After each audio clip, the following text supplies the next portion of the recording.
самом сердце южно-техасского лесного массива, среди густых зарослей, группа львов, привезенная когда-то для эксперимента по контролируемой реинтродукции экзотических животных, беззаботно резвилась возле старой заброшенной свалки.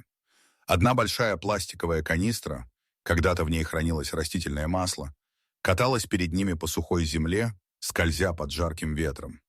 Любопытный молодой лев склонил голову, обнюхивая ее. Затем он засунул морду внутрь, чтобы исследовать запах.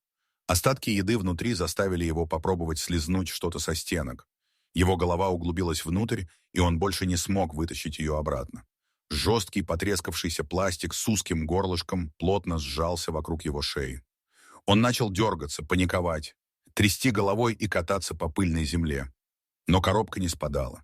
Остальные львы поначалу наблюдали за его борьбой, но, не зная, как помочь, вскоре отошли в сторону и продолжили играть. Лев носился по округе, натыкаясь на ветки, камни, все еще надеясь, что что-то поможет сорвать проклятую коробку.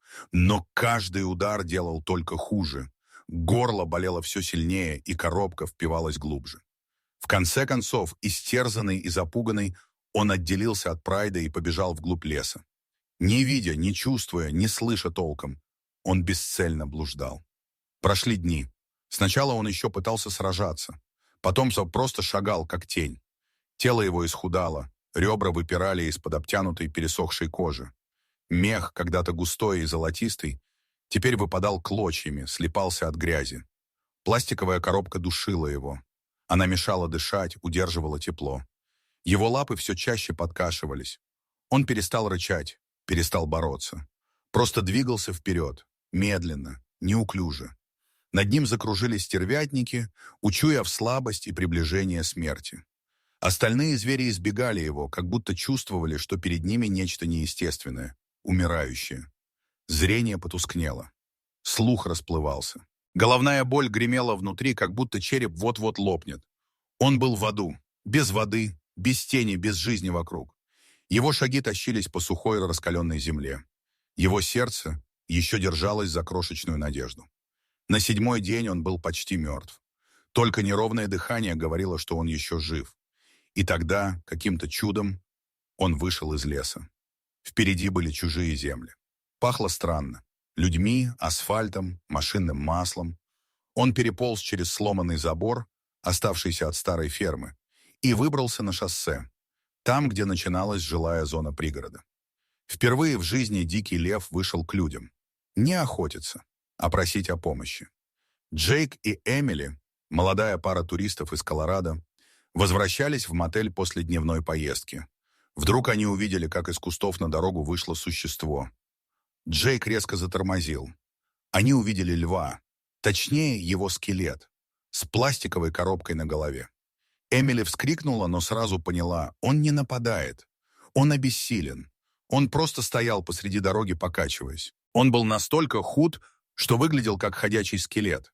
Его мех был испачканный в проплешинах, а походка неровной, как будто он вот-вот упадет. Джейк дрожащими руками достал телефон и набрал экстренный номер парка. По инструкции гида Эмили вынесла бутылку воды и шоколадный батончик. Она аккуратно положила их на обочину, отступив на безопасное расстояние. Оператор подтвердил, что спасательная команда уже в пути. Попросили отметить точку и не подходить ближе. Эмили крепко держала Джейка за руку, глядя, как лев лег на землю, тяжело дыша. Он достиг предела. Через 30 минут приехал грузовик.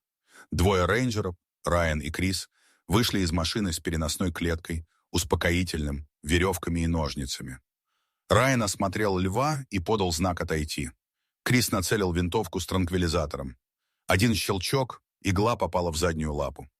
Через минуту лев обмяк. Они подошли, проверили дыхание, пульс, реакцию зрачков. Коробка была спрессована грязью и мусором. Райан взял ножницы и начал аккуратно срезать твердый пластик.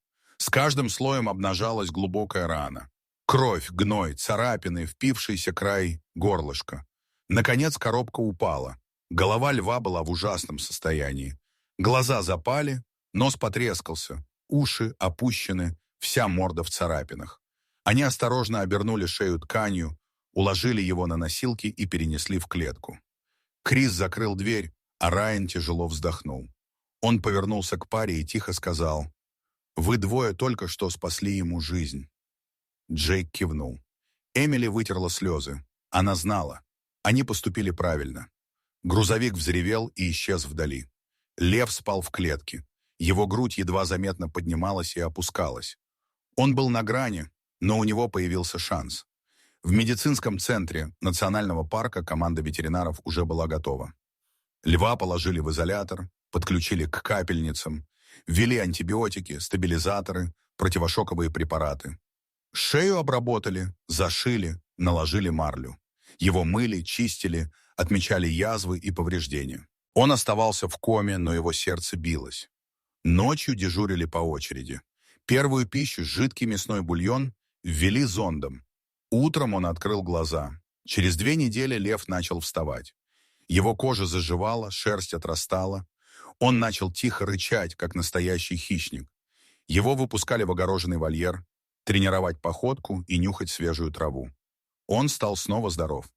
Через месяц Райан и Крис погрузили его в полузакрытую клетку и отвезли назад, в дикую зону. Лев вышел, почувствовав под лапами родную землю. Постоял. Из кустов поднялись головы других львов.